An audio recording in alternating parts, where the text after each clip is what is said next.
Do I see anything as I expose? At this point, you do notice that he has an arterial bleed to the left forearm. Okay, so I'm going to go ahead and stop. I'm going to direct my partner to come stop the bleed. Bleeding control. Bleeding is controlled. All right, sweet.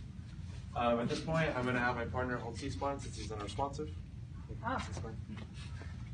And my field impression is that we have an unresponsive male who is having shallow breathing, who is showing signs of hypovolemic shock. We are waiting for ALS. We're going to hold C-spine. We're going to load and go as soon as we get here. We're going to continue with our assessment and go through the trauma setting. Perfect. All right, so I'm going to go ahead and start my head-to-toe assessment. My gloved hands, I'm going to come into the scalp. I'm going to palpate the top of the head. Do I see any blood on my hands? None. Okay, so I'm going to go to the scalp or the forehead. I'm going to push down on the orbits of the eyes, push down the zygomatic cheekbones. I'm going to push down on the bridge of the nose. Check the mandible for stability. Do I notice any instability? No instability. Okay, I'm going to check the eyes for any raccoon eyes. I can check pupils. How are his pupils? Okay, I'm going to check in the nose for any soot or singed hair. Do I see anything? No.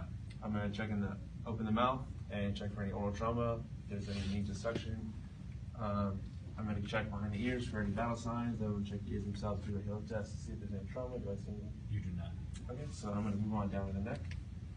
I'm going to check for tracheal deviation. I'm going to check for jugular vein distension. I'm going to check for any medical tags. I'm also going to check the back of the neck to see if there's any spinal scuff off, if there's any pain back here.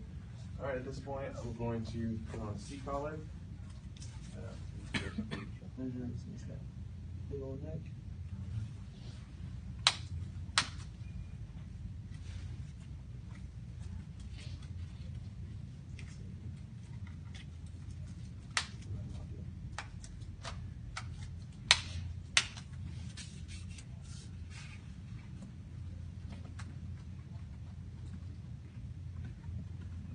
C-collar's on. I'm going to come down to the chest. I'm going to check the clavicles. You notice the clavicles are unstable. Okay, I'm going to note that. I'm going to check the sternum for stability. Okay. I'm going to do a barrel loop, check these for stability. Okay. And the only thing that was unstable was the left clavicle. So I would imagine the shoulders. How's the shoulder over here? Good. Okay. I'm also going to check lung sounds at this point. I'm going to check for any kind of sucking chest wound, any subcutaneous emphysema, check for any fractured ribs, any flail chest, any paradoxical movement. None. Okay, so then I'm going to come down the abdomen. I'm going to palpate all 4 quadrants. Checking for Dr. Gem, which would be distension, rigidity, guarding, ecchymosis, or pulsating masses, which would indicate a AAA.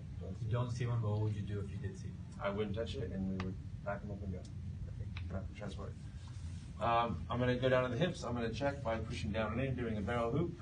Do I have other stable? Stable. Okay, I'm going to check for priapism. I'm going to check for any vaginal bleed. I'm going to check for incontinence. None present. Okay, I'm going to move down to the legs. I'm going to do offset pressure. I'm going to check for stability in the legs. Check the patellas. Do I find anything? You notice the right femur has a distal fracture. Okay, so down here? Yes. Okay. And what I would be checking for everything was DCAB-TLS, which is deformities, contusions, abrasions, punctures, penetrations, burns, tenderness, lacerations, swelling.